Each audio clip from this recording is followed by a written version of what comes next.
Hey, what is going on, guys? It is Young here, and today I'm back in our Fortnite video. In today's video, I'm going to give you guys some tips and tricks on how to drop more kills here in Fortnite. I'm going to be talking over this gameplay and explaining how I was able to drop the amount of kills that I did. So definitely stay to the end of the video if you guys want to learn how to drop more kills very easily. And before we get into the video, I have a V-Buck giveaway. If you guys want a chance to win some free V-Bucks, all you guys have to do is to drop a like on the video. Make sure you guys subscribe to my channel and to subscribe to my second channel. The link for that will be in the description or the pinned comment. Turn on my post notifications and as well comment down below your Xbox gamer tag, your PSN gamer tag, or Epic account. And as well, if you guys would like to support me in the item shop, all you guys have to do is go over to the item shop, go down to support a creator, type in my code is Younghumor, and you guys will have me added and supported as a creator. I really do appreciate all you guys who do add me. And alright guys, let's go right to the video. Alright, so in this video, I want to be talking about how to drop more kills in Fortnite very easily. In this gameplay, I dropped 17 kills.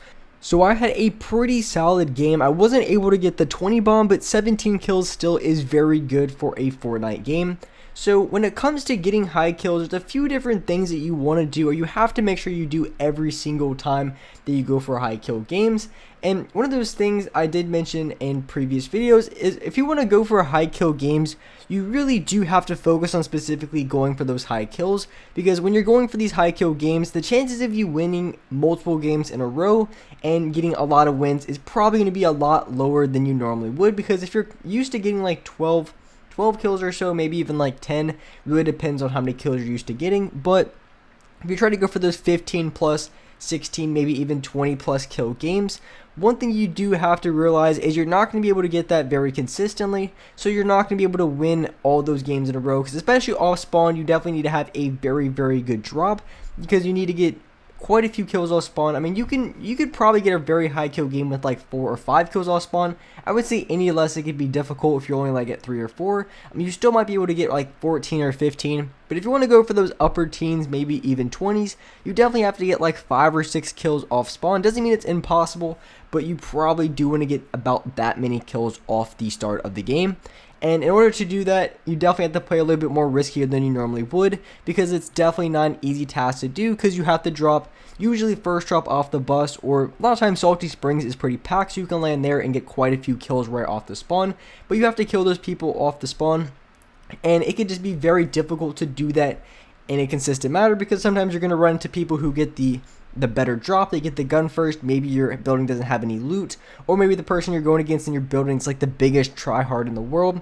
So all those things do happen from time to time, so you're not going to be able to win every single game and get high kills every single game. So if you want to go for high kill games, you do have to keep in mind, and you do have to realize you're not going to be able to drop or go on win streaks and win as consistently as you would like, just because the more people you run into, the higher chance you have of losing and not winning in that fight. So keeping that in mind, you do have to specifically play for going for kills. But if you want to get a lot of wins, going for a lot of kills at the same time can be very difficult to do.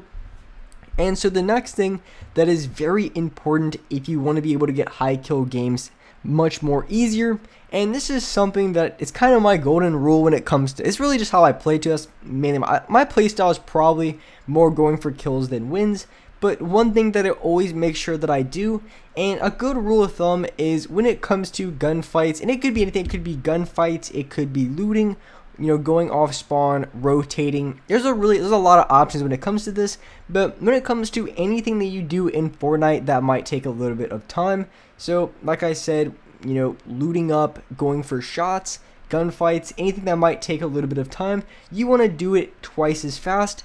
And that's really the good rule of thumb. So if you're used to getting like 8, 9, or 10 kill games, if you want to get like 14 kill games or even more, you have to play twice as fast as you usually do. So you have to loot twice as fast, you have to get, you know, you have to win the gunfights twice as fast, and that's really the main rule. And when it comes to doing that, there's a lot of, you know, negative side effects, I guess you can say, when it comes to doing that, because when you play very fast and do everything twice as fast, because that also includes rotating. So off spawn, sometimes you do have to sacrifice having as many materials as you want. So maybe you're rotating with like 250 instead of normally rotating with like 500 plus. Or maybe you have to rotate and you're not going to have as many shield. You might have an extra house that you haven't looted, but if you loot that house, you're probably not going to get the kill gain that you want. So sometimes it is smarter to go for that loot, because if you do happen to have full shield, you definitely have a lot more options in that gunfight versus having only like 30 HP. Because when you have a lot more HP, you definitely have a lot more to give. So it does give you a leeway, and sometimes can actually help you out in the long run. So you definitely have to weigh your cost and analysis when it comes to playing faster and what's best.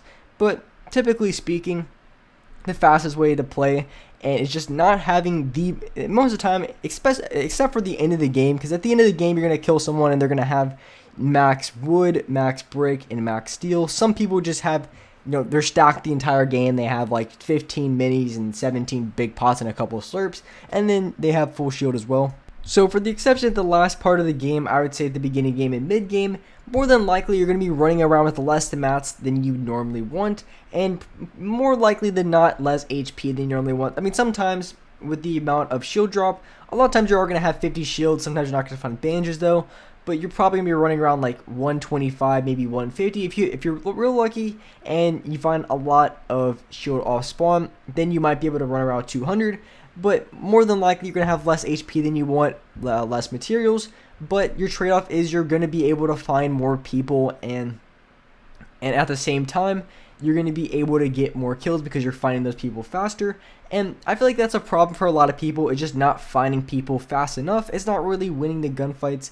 And if you're struggling to win like 2 or 3 gunfights in a game, then I would really just focus on that. I wouldn't try to focus on going for the most amount of kills possible, because when you go for the most amount of kills, like I said, you have to kind of sacrifice the amount of HP you have, the amount of mats, and also just different things like that more than likely a lot of people don't do. So when it comes to gunfights, you're going to be at a little bit of a disadvantage because you're going to be trying to kill them as fast as possible with very little mats and also not as much HP.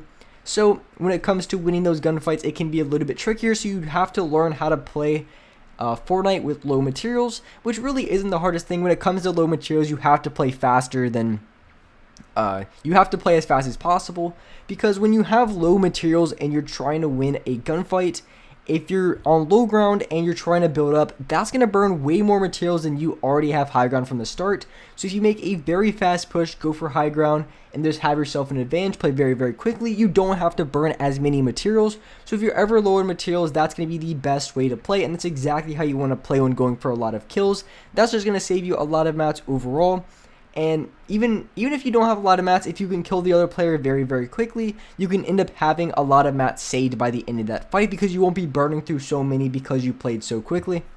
And one more thing to keep in mind, if you ever find a third-party fight, those are like the best thing that you can ever find. You always want to try to go for the player that's going to be the weakest, because you want to try to get knocks and eliminations as most as possible. So anytime you see a gunfight and you see someone shield break, which a lot of times, if you're used to seeing that, it's very easy to spot. You see their little shield kind of just like blow off of them, and then you know they don't have any shield. Those are the people you need to focus on, and those are the people you need to spam so that you can pick off those kills in that third party fight. And one other thing that you definitely have to do as well, which is kind of unfortunate, but you have to play a little bit more risky than you normally would, because like I said at the beginning, you have to play a lot more fast, and when you don't have as many materials, the worst thing that can happen is yourself getting third partied, and the longer you're in a gunfight, the higher chance that is of happening. So the longer you're in a gunfight, the higher chance you have of other people third partying, because they hear the gunfire, they want to come over, and a lot of times you're going to be the one that gets focused. So in order to prevent that, you have to play, when it comes to playing a little bit more aggressive with less materials, you have to play a little bit more risky than you normally would, and that could be a good thing, and it also could be a bad thing, because if it works out really good, then you're going to save yourself a lot of materials, you're going to be able to get the HP fully off that player, and everything is going to be good. And sometimes you do have to challenge on low HP, which really isn't desirable. Sometimes it really is better to slow down, get a few heals off, maybe get some minis, get some bandages off, but you do have to realize that that takes a little bit of time. And if you are going for the most amount of kills possible, you have to limit doing those things as much. But with that being said, that's going to wrap it up for this video. If you guys like this video, if you guys enjoyed it, make sure you guys do drop a like, subscribe to the channel if you haven't already. Turn on my notifications so you guys are notified for every single new video. And alright guys, I'll see you next video.